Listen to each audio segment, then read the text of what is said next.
Thanks for joining me on the Ancestral Findings Podcast, number 48.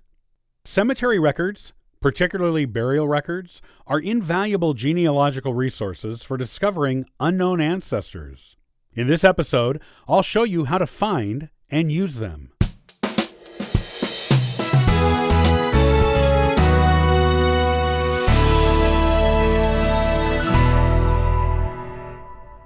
Cemetery records, when they exist and you can find them, can reveal a lot about your family history that you never knew.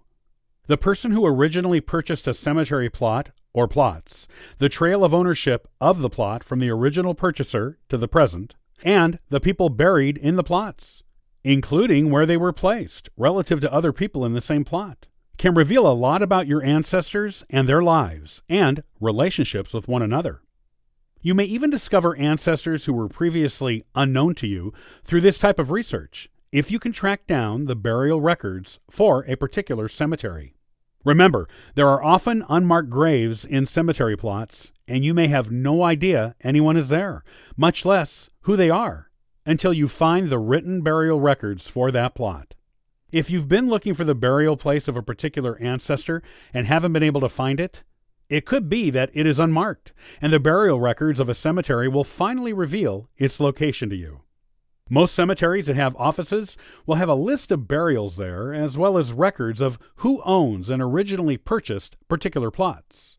If you're lucky, the records won't merely be alphabetized cards listing the people who are there and when they were put there. They will be in the form of a map, showing the location of burials and the names of people in each space in a burial plot. Not every cemetery office has such a map, but if you can find one that does, it is pure genealogical gold. Those burial maps will show you exactly who is in a plot.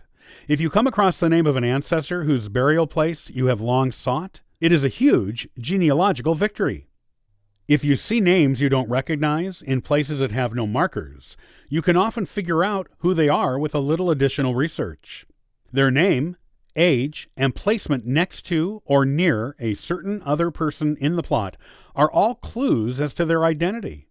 Using your genealogical research skills and other record sources like census records, obituaries, old photographs, city directories, and written histories of the city or county where the cemetery is located, you will usually be able to identify the person and, in the process, discover previously unknown children of an ancestor.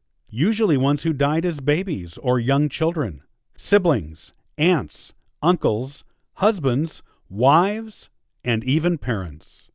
If there is no cemetery office, or if the office does not have a burial map, you may still be able to find this information. Check with the local town hall, the town historian, if there is one, the local archives, and the local public library. All may be repositories for this information, or may have people there who can direct you to the location of the burial records and maps you seek. Don't just look for headstones when you do cemetery research as a genealogist. Look at the actual ownership records of the plots and the burial records of who is in them. While this information may not be available for very ancient cemeteries, it is usually available for those that were established within the past 150 to 200 years, particularly large municipal ones. Do the extra digging to get this information, and you may be rewarded with amazing new genealogical discoveries to add to your family history narrative.